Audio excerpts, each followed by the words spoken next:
Participó Cuba en reunión de ministros de Cultura y Turismo de los países del ALBA TCP. Celebran en Camagüey primer aniversario de los estudios de grabación Caonao de Legrén. Destacan aportes de la plataforma Sandunga en la comercialización de los productos culturales cubanos.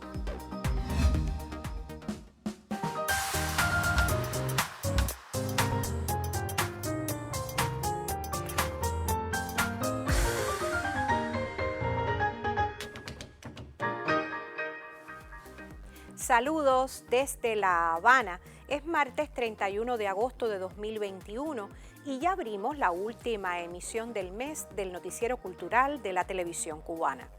La Alianza Bolivariana para los Pueblos de Nuestra América, Tratado de Comercio de los Pueblos ALBA-TCP, celebró este lunes una reunión con los ministros y ministras de Cultura y Turismo de los países miembros mediante una videoconferencia con el fin de diseñar una agenda de trabajo y enfrentar los desafíos comunes ante la pospandemia. El ministro de Cultura de Cuba, Alpidio Alonso Grau, participó en el encuentro. En el área cultural, la agenda del encuentro debatió asuntos como los desafíos de la cultura en tiempos de COVID-19, retos y perspectivas para la cultura de nuestros pueblos, las potencialidades de las industrias culturales y el fortalecimiento de las alianzas entre nuestros pueblos y expansión de la cooperación en el ámbito de la cultura. Participación y creatividad han signado este momento en el que artistas e instituciones han hecho hasta lo imposible por mantener viva la cultura cubana. Algunas iniciativas se han trasladado al espacio virtual, como los recitales de poesía y los conciertos protagonizados por músicos de múltiples generaciones y estilos, e incluso varios de los más importantes eventos internacionales que promovemos han mudado su escenario hacia las redes. Mientras que respecto al turismo fueron abordados temas como la necesidad de impulsar el intercambio y la cooperación en el sector para unir nuestras capacidades y fortalezas como destinos turísticos diversos y atractivos por su cultura, naturaleza e historia, y la importancia de trabajar en la adopción de protocolos internacionales para el reinicio del turismo de manera segura. Podemos trabajar en el diseño de estrategias turísticas basadas en la experiencia de proyectos previamente ejecutados por los Estados miembros del ALBA, que incluya la formación y capacitación, el intercambio de buenas prácticas, la seguridad en el turismo, la promoción y comercialización, desarrollar el multidestino. Como resultado del encuentro fueron adoptados más de una treintena de acuerdos, entre ellos algunos orientados al fortalecimiento de las alianzas entre las naciones de la región y el uso de las plataformas digitales. Participaron en la reunión los titulares de Cultura y Turismo de Venezuela, Bolivia, Nicaragua, Dominica, Antigua y Barbuda, San Vicente y las Granadinas, San Cristóbal y Nieves, Granada y Cuba.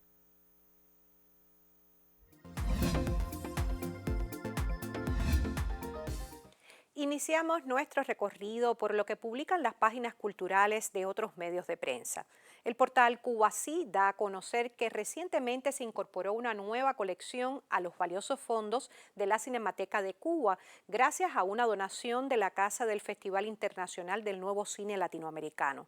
Se trata de bocetos de carteles, colección que atesora más de 200 ejemplares. A través de la colaboración entre la Universidad de Nottingham en Reino Unido y la Cinemateca de Cuba, se realizó un trabajo mediante el que se logró digitalizar en alta resolución los 222 bocetos e incluso 484 carteles de nueva adquisición, entre los que se encontraban una serie de carteles donados en meses anteriores por Casa de las Américas.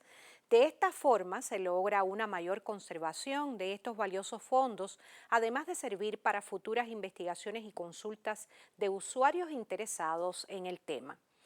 El portal de la cultura cubana Cubarte destaca que el excelentísimo señor Miguel Ignacio Díaz Reynoso, embajador de México en Cuba, expresó: espero que este Cervantino dedicado a Cuba se convierta en un Cervantino histórico, al referirse a la edición 49 del festival, que se desarrollará del 13 al 31 de octubre próximo en la ciudad mexicana de Guanajuato y por plataformas digitales. El embajador se refirió además al hecho de que esta invitación habla de que la relación de México y Cuba y la ayuda que la nación azteca ha ofrecido a nuestro país en estos días de enfrentamiento a la pandemia no es una ayuda coyuntural, no es nada más que para este momento, recordando las palabras del presidente López Obrador de darle a Cuba lo que Cuba necesita en este momento, sino que también es la oportunidad de pensar qué sigue y qué viene después. Cerramos en Prensa Latina para conocer que el comité organizador del Sanremo Music Awards Cuba anuncia que luego de procesar 759 materiales audiovisuales de similar número de aspirantes de todas las provincias de nuestro país, fueron seleccionados los 16 premiados que participarán en el concurso de interpretación del evento. Un jurado integrado por musicólogos, cantantes y reconocidos instrumentistas tuvo a su cargo el proceso de selección, teniendo en cuenta la cantidad y calidad de los participantes durante varios encuentros. De acuerdo con las bases del certamen, dirigido por el músico Jorge Robaina, entre los finalistas se encuentran cantantes, profesionales y aficionados que concursaron en igualdad de condiciones.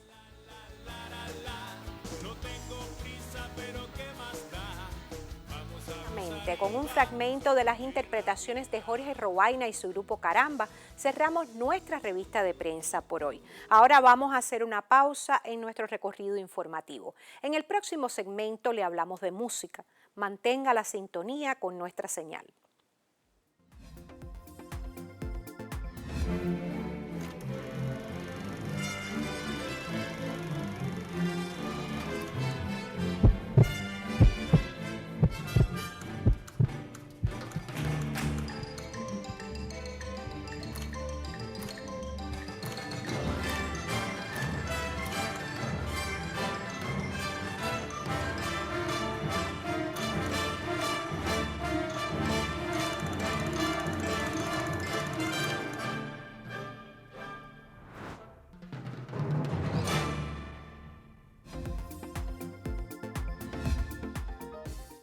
El estudio de grabación Kaonao en Camagüey, perteneciente a la empresa de grabaciones y ediciones musicales EGREN, celebra el primer año de creado. Este espacio contribuye a la producción y promoción del quehacer de músicos y agrupaciones.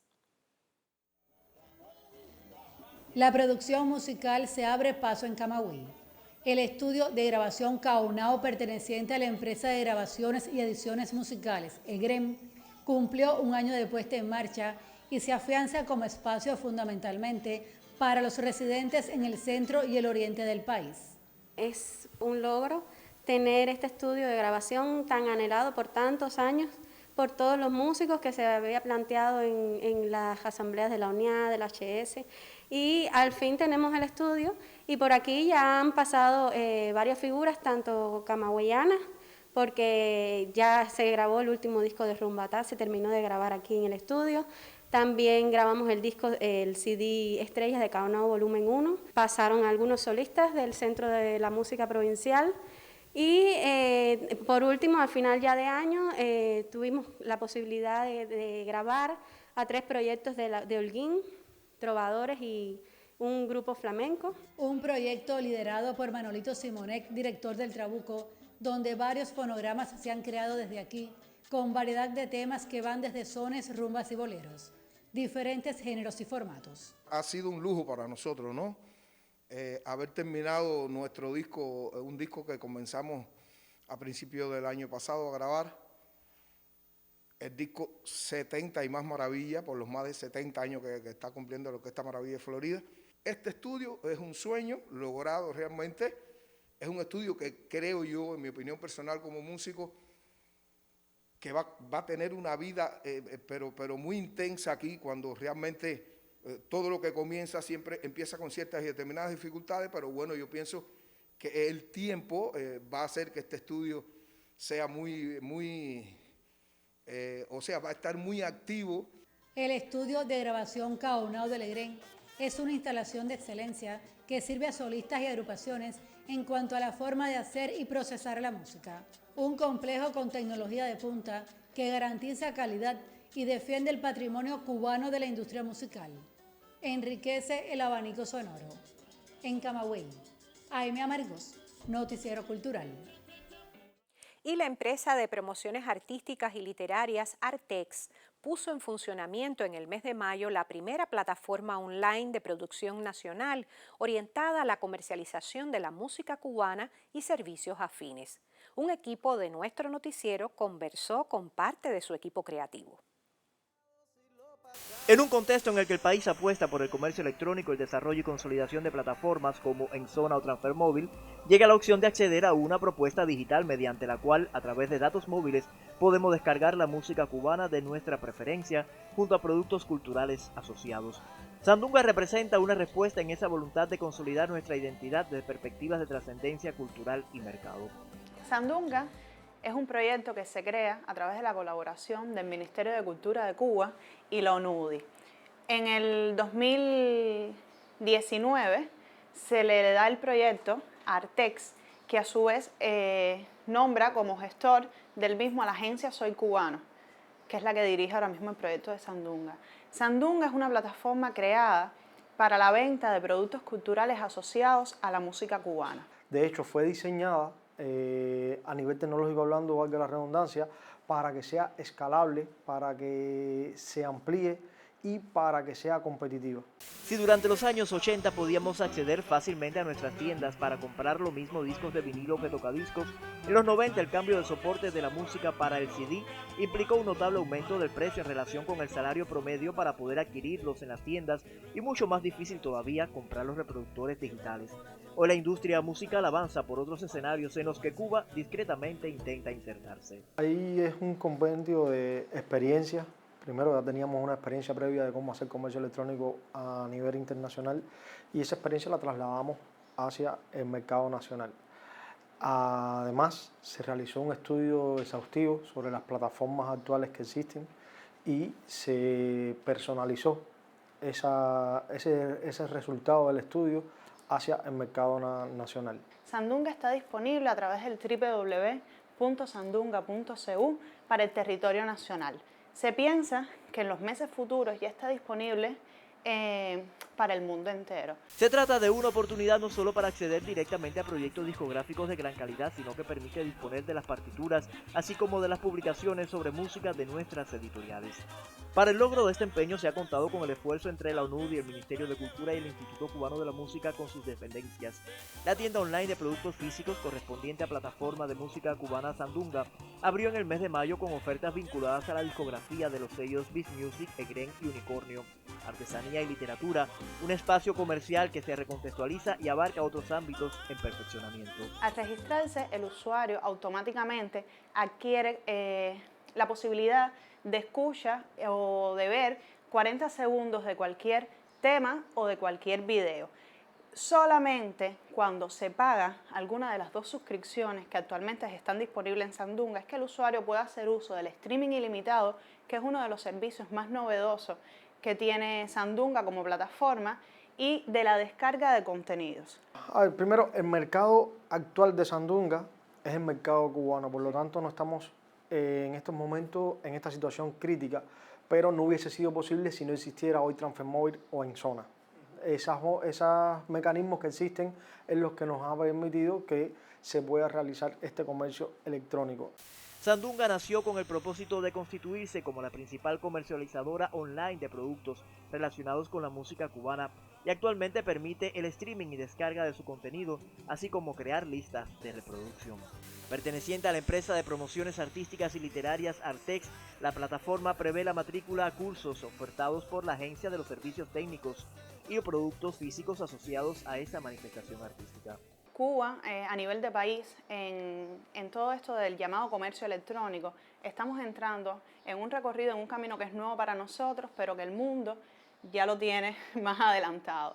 Entonces, también estamos haciendo estudios de buenas prácticas, de cómo se trabaja en las diferentes plataformas internacionales, y todas esas buenas prácticas que hemos ido encontrando las hemos ido aterrizando sobre el contexto cubano y agregándolas en Sandunga. La ruta no ha sido tranquila, ha sido un constante cambio.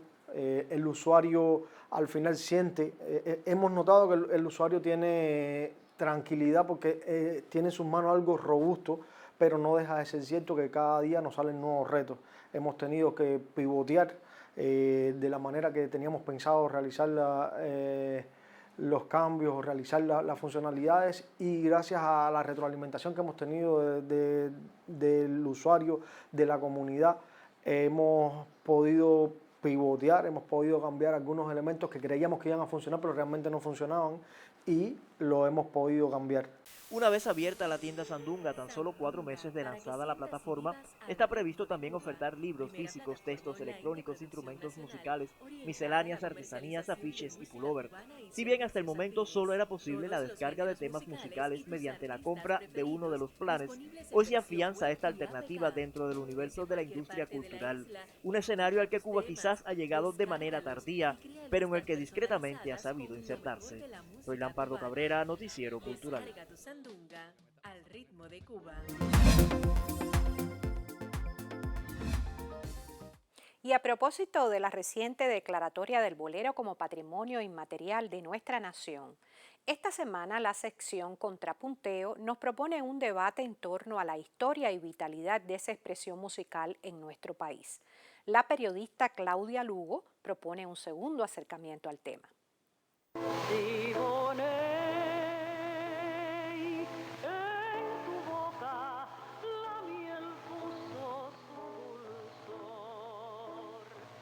¿Es el bolero música para personas de la tercera edad? La música no tiene edad. La música bien hecha, bien recibida, siempre va a ser bien recibida por cualquier grupo etario.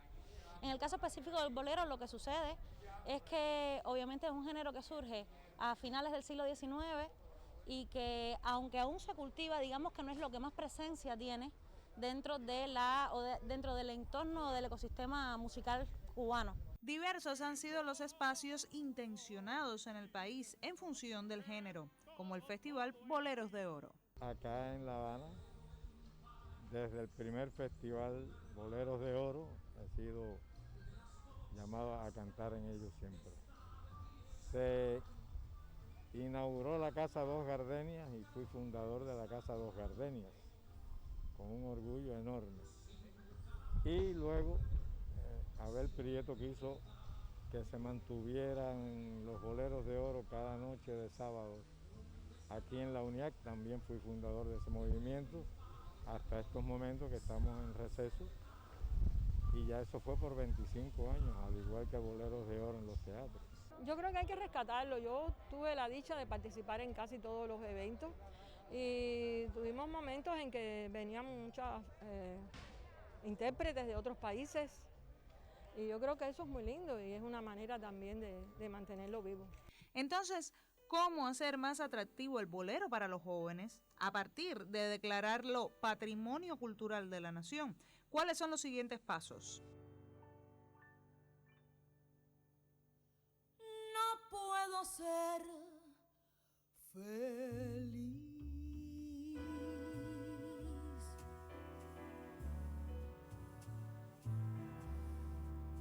No te puedo olvidar. Como el bolero tiene un sentido del amor o el desamor o de las tristezas, no es adecuado trabajarlo en las tempranas edades, aunque sí se trabaja como género musical en las acciones de apreciación. Y sí, pienso que es una valoración muy acertada de su parte. El bolero en las nuevas generaciones no es muy común, más bien puede existir un temor a esa pérdida o a esa promulgación amplia que tiene hoy en día. La clave para cautivar el interés de los jóvenes es recontextualizar, o sea, es escuchar, es darse cuenta cómo estas canciones y estas letras permanecen vigentes en los genes de nuestra cultura. Y creo que una de las cosas más importantes es recontextualizarla a través de arreglos, a través de la renovación de los estilos. Creo que es importantísimo no renunciar a nuestras raíces y devolverlas de un modo fresco a las nuevas generaciones, que son las que van a continuar con nuestro legado. Una vez declarado Patrimonio Inmaterial de la Nación, pues toca, digamos, que preservarlo con mucho más pasión y con mucho más empeño. Entonces hay que incentivar talleres, hay que incentivar más peñas comunitarias, hay que incentivar más creación de boleros, más inclusión de los jóvenes dentro de la interpretación y la composición del bolero. hay que tal vez direccionar un poco la creación o la grabación de fonogramas o de proyectos discográficos, de espacios audiovisuales que estén direccionados a resaltar el bolero como baluarte indispensable de la música cubana. Los especialistas, los propios portadores, los que acompañamos todos los días a esos boleristas en nuestras instituciones culturales, tenemos que fomentar que los jóvenes, que los adolescentes también sean parte de este universo del bolero que representa la cultura cubana.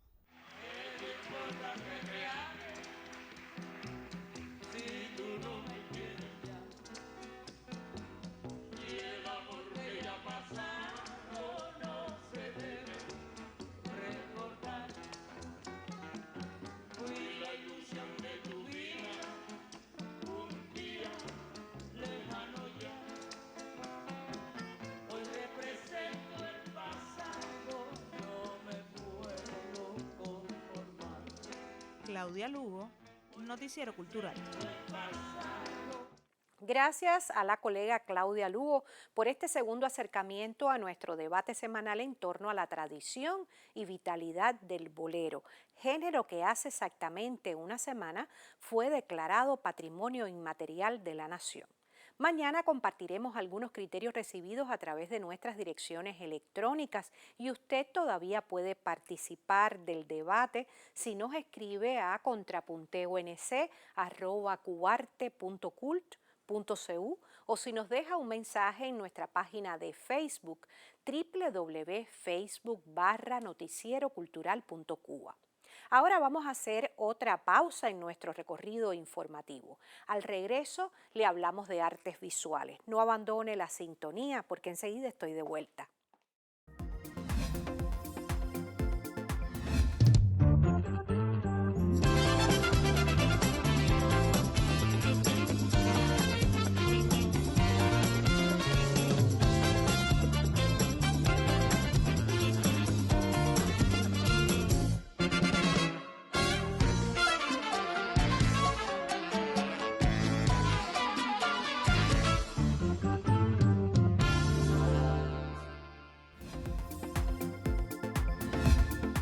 Al cierre hablamos de artes visuales. Como cada martes visitamos el Museo Nacional de Bellas Artes para presentarles otra entrega de la serie El Tesoro.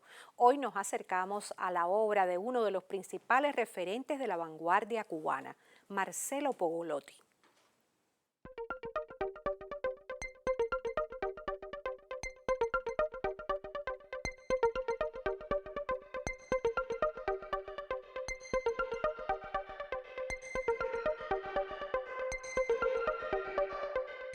Este artista, que fue un creador polifacético, nunca se regodeó en celajes estériles. Su obra siempre estuvo ligada a su contexto, a la sociedad y el hombre. Marcelo Pogolotti fue un pintor de su tiempo y, en buena medida, un adelantado.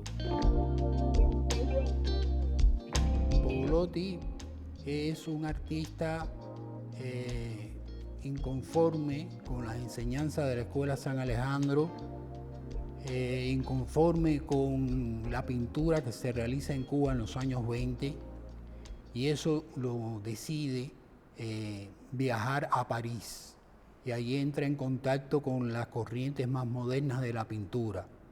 Particularmente a él le interesa la abstracción y el surrealismo, y realiza sus primeros cuadros en esa dirección. Posteriormente él viaja a Italia y entra en contacto con el movimiento futurista, que en aquel momento era uno de los movimientos más vanguardistas que existía en la pintura europea. Él es asumido como un miembro más del futurismo italiano. Incluso él tenía una ascendencia italiana por parte de su padre, pero su pintura se integraba bien al movimiento futurista. Vamos a decir que él tiene un alcance que va más allá de los pintores cubanos que habían viajado a París, porque los pintores cubanos que viajan a París entran en contacto de manera tangencial con las corrientes de la pintura moderna. En el caso de Pogolotti, él se sumerge en la pintura futurista y va a exhibir con los miembros del futurismo, no solo en exposiciones en Italia, sino también en París. Se habla de la influencia de Marinetti, que era como el gran teórico del futurismo en Italia en la obra de Pogolotti. Alejo Carpentier señala que Marinetti lo que hizo, que realmente fue importante, fue confirmarle a Pogolotti los sólidos pasos que estaba dando en su pintura, más que orientarlo en una determinada dirección. Entonces Pogolotti regresa a París y ahí comienza un primer ciclo de pinturas como El regalo a la querida, que es una obra que está fragmentada en distintas escenas, y eso recuerda un poco la pintura soviética de aquella época de Eisenstein, Pudovkin y Siga Bertov, de la cual pues, muy probablemente Pogolotti tenía conocimiento. Después de ese primer momento, que es año 34-35, Pogolotti continúa trabajando y empieza su gran ciclo de pintura social. Su gran ciclo de pintura social va a continuar desde el año 1935 hasta 1938, en que pierde ya la vista y ya no puede seguir pintando. Dentro de ese gran ciclo de pintura social se encuentra El intelectual. El intelectual es una obra clave porque se hace en un momento de confrontación en que el intelectual se encuentra entre dos caminos distintos, entre la amenaza del fascismo por una parte y por otra parte la incomprensión del estalinismo. O sea, el intelectual está atrapado entre dos fuegos y eso está representado en este cuadro, que es uno de los cuadros claves de la obra de Pogolotti. Se habla mucho de paisaje cubano como su obra más representativa, pero su obra quizás cumbre sea El intelectual. La obra de Pogolotti yo considero que es trascendental dentro del movimiento de primer ciclo o primer momento de la pintura modernista en Cuba, ya que podemos considerar que Pogolotti fue el primer vanguardista, el verdadero primer vanguardista de la pintura cubana.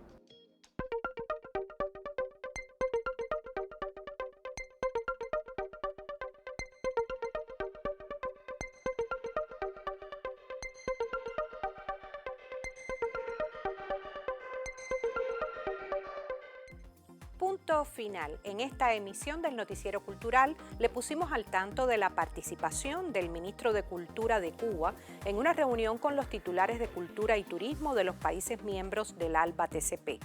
Conoció de la celebración por el primer aniversario de los estudios de grabación Kaonao de la EGREN en Camagüey y destacamos los aportes de la plataforma Sandunga en la comercialización de los productos culturales cubanos. Gracias por acompañarnos en esta entrega informativa. Nosotros regresaremos mañana para compartir más informaciones sobre el acontecer del arte y la literatura en Cuba y en el mundo. Hasta entonces nos despedimos como siempre, con un saludo desde La Habana.